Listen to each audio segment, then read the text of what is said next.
بسم اللہ الرحمن الرحیم لبیک لبیک لبیک یا رسول اللہ صلی اللہ علیہ وسلم۔ محمد شفیق امینی اس وقت بحیثیت قائم مقام امیر تحریک لبیک یا رسول اللہ پاکستان مخاطب ہوں۔ لیاقت باغ کی گرد و نواح میں ہزاروں کارکنان موجود ہے جو کہ جن کی جذبات بھی کافی بھڑکی ہوئی ہیں اور وہ ایک اشارے کی منتظر ہیں، مگر ہزاروں پولیس اور رینجرز کی موجودگی میں ایک خونریز تصادم کا خطرہ ہے جس میں دونوں طرف سے سینکڑوں ہزاروں افراد کی شہید ہونے کا خطرہ ہے، جو کہ پاکستان اور اسلام دشمنوں کا ایجنڈا ہے۔ لہٰذا تحریک نے ملک اور اسلام دشمن عناصر کی اس مذموم مقاصد کو ناکام بنانے کے لیے اراکین مجلس شورا کی مشاورت سے یہ فیصلہ کیا ہے کہ آج کا ایصال ثواب پروگرام تا حکم ثانی مؤخر کیا جا رہا ہے۔ انشاءاللہ بہت جلد آئندہ کے لیے لاہ عمل کا اعلان کیا جائے گا، جبکہ قبلہ امیر المجاہدین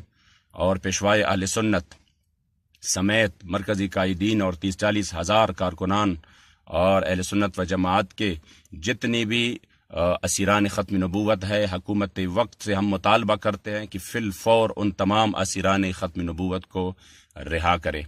اس ملک کے سواد اعظم اہل سنت و جماعت کہ پرامن لوگوں کو اشتعال نہ دلائے۔ اگر آپ کی یہ خواہش ہے کہ ملک میں افراتفری ہو اور ہر روز ہزاروں لاکھوں پولیس رینجرز روڈوں پر ہو اور ہم ان کے سامنے روڈوں پر ہو تو بے شک اپنا خواہش پورا کر لے، مگر عاشقان رسول کسی بھی صورت آسیہ ملعونہ کو باہر نہیں جانے دیں گے۔ ہم سمجھتے ہیں کہ یہ گرفتاریاں اور یہ پکڑ دکڑ یہ سب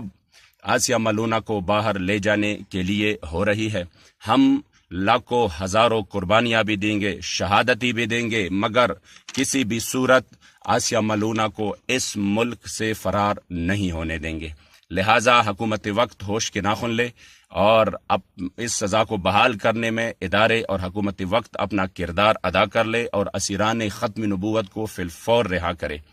اور اس ملک کو خانہ جنگی سے بچائیں۔ بصورت دیگر تمام تر حالات کی ذمہ داری حکومت وقت پر ہوگی۔ لبیک لبیک لبیک یا رسول